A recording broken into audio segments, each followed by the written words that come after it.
सबसे बड़े जो इंडस्ट्रियलिस्ट थे, कल या शायद कल उनकी डेथ हो गई। आज हम आपको दिखाएंगे कैसे अंकुर नरोला जी ने लाखों लोगों की भीड़ में रतन टाटा के बारे में जो कुछ कहा उसे सुनकर आप सभी चौंक जाएंगे। इसलिए आप सभी इस वीडियो को पूरा जरूर देखिए, आप सभी इस वीडियो को देख सकते हैं। आज देश के सबसे बड़े जो इंडस्ट्रियलिस्ट थे, शायद कल उनकी डेथ हो गई और वो आज शायद उनका अंतिम संस्कार था। अगर आप उनके पिता की जीवनी पढ़ें, अगर आप उनके दादा की उनके जो जनरेशन थी जिन्होंने बिजनेस स्टार्ट किया था, तो एक समय ऐसा भी आया था जब उनके घर बेचने की नौबत आ गई थी। बिजनेस इतना डाउन हो गया था कि जो इन्वेस्टर थे उन्होंने बोल दिया था बिजनेस के मालिक को कि तुझे 20 रुपया महीना तनख्वाह देंगे, आप अपने बिजनेस पे तनख्वाह लोगे, आप अब मालिक नहीं हो। लेकिन जिसने इतना बड़ा बिजनेस खड़ा किया, आज हमें बड़ा बिजनेस नजर आता है। आज चर्च में अगर आप निगाह मार लोगे ना तो हजारों चीजें टाटा की लगी मिलेंगी, लोहे से लेके कई बार आपको शेड से लेके आपको हर चीज आपको टाटा की मिलती है। क्यों? एक बंदे ने रिस्क लिया, अपने परिवार से उठा, अपने परिवार को छोड़ के वो मुंबई आ गया। परिवार वाले जाने नहीं दे रहे थे, लेकिन कहता कुछ बड़ा करना है। जब मुंबई आया तो काम शुरू किया, नौबत आ गई, घर बेचना पड़ गया। अपना घर लास्ट बेचा तो उस बिजनेस को सहारा मिला और वो चला।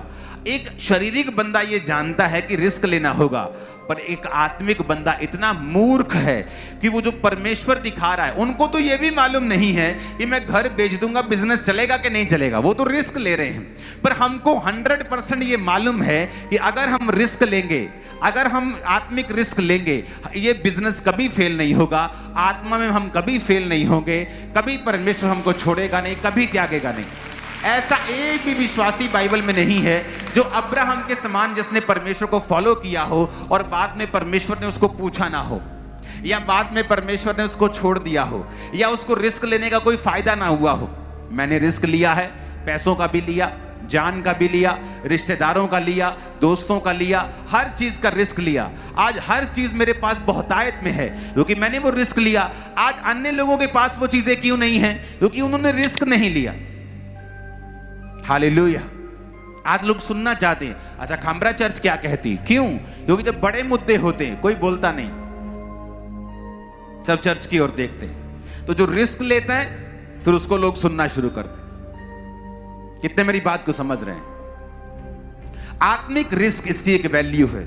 जितने फर्स्ट जनरेशन क्रिश्चियन होंगे, अगर आप रिस्क नहीं लेंगे, अगर आप कंफ्यूजन में परमेश्वर के साथ वफादार नहीं होंगे, आपको नहीं पता क्या करना है, आपको नहीं पता परमेश्वर आपको हील क्यों नहीं कर रहा, आपको नहीं पता कई साल हो गए आपकी एक बात का जवाब नहीं आ रहा, क्या अब भी आप परमेश्वर के साथ खड़े रहना चाहते हैं? ये सोच करके हमारा आत्मिक घर ऊपर बन चुका है। वचन कहता है कि अब्राहम ये जानता था कि इस देश में वो परदेशी होकर रह रहा है, जिसका परमेश्वर ने वायदा किया कि उसको देगा, लेकिन उसको मिलेगा नहीं, उसके वंश को मिलेगा। लेकिन वो उस आत्मिक नगर की बाट जोने लगा, स्वर्ग की बाट जोने लगा। उसको मालूम पड़ गया कि यहोवा ही सच्चा परमेश्वर है, तो वो परमेश्वर को छोड़ने का सोच भी नहीं सकता था। लेकिन आज अगर लोगों को मालूम हो जाए कि 7 साल हो गए प्रार्थना करते, वो सोचना लगता है अच्छा कोई बाबा है, और अच्छा कोई और है, कोई सियाना, अच्छा और किसी तरह से हम चंगे हो सकते हैं। अगर आप फर्स्ट जनरेशन क्रिश्चियन हैं तो मेरी आपको यह सलाह है, आपका भाई, आपका आत्मिक अगुआ, आपका स्पिरिचुअल फादर होने के नाते, कि अड़े रहें और खड़े रहें, रिस्क लें, कंफ्यूजन में खड़े रहें, क्योंकि बड़ी गवाही परमेश्वर आपकी लाइफ में पैदा कर रहा है। अगर आप नोटिस करेंगे तो जो बड़ी गवाहियों वाले लोग हैं उनकी जिंदगी कभी भी नॉर्मल नहीं होगी।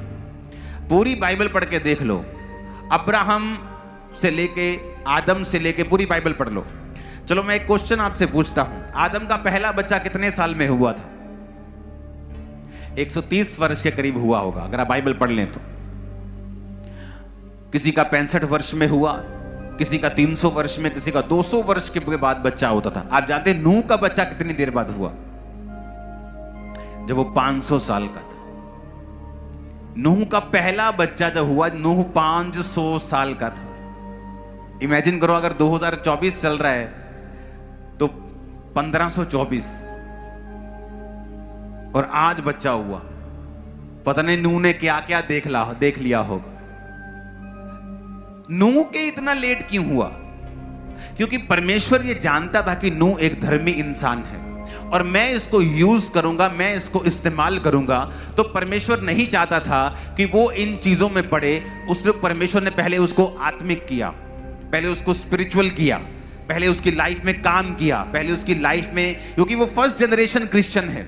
तो अगर आप फर्स्ट जनरेशन क्रिश्चियन हैं, आप दूसरे लोगों की तरह अपनी लाइफ को एक्सपेक्ट मत कीजिए कि उसकी तरह आपकी ये चीज हो जाए, उसकी तरह आपका बिजनेस हो जाए। हाँ, वो टेम्परेरी है, उनकी आशीष टेम्परेरी, पता नहीं कौन सा झटका लगेगा, वो निकल जाएंगे। पर आप जो बन रहे हो, आप एक चट्टान से भी मजबूत बन रहे हो। आपकी लाइफ ऐसी होगी। आप बोल कि मैं उन्हें गाड़ियां देने जा रहा हूं। और सुनो मेरी बात, चाहे तुम्हें रिजेक्शन मिली हो, चाहे वो तुम्हें गाड़ी ना मिली हो, पहले किसी ने मना कर दिया, किसी ने कुछ कर दिया, पैसे का इंतजाम नहीं हुआ, इस क्रिसमस से पहले तुम अपनी गाड़ी, अपने बाइक, अपनी स्कूटी के ऊपर बैठे हो।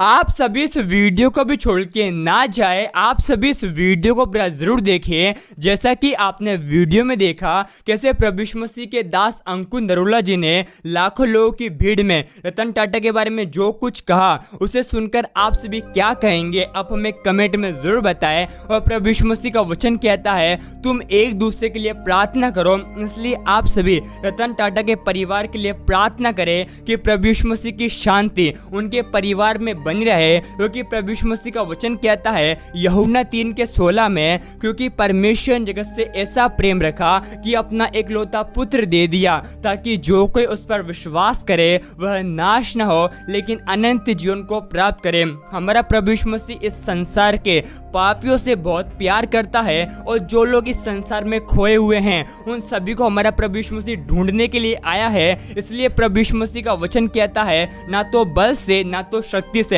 लेकिन परमेश्वर की आत्मा के द्वारा होगा।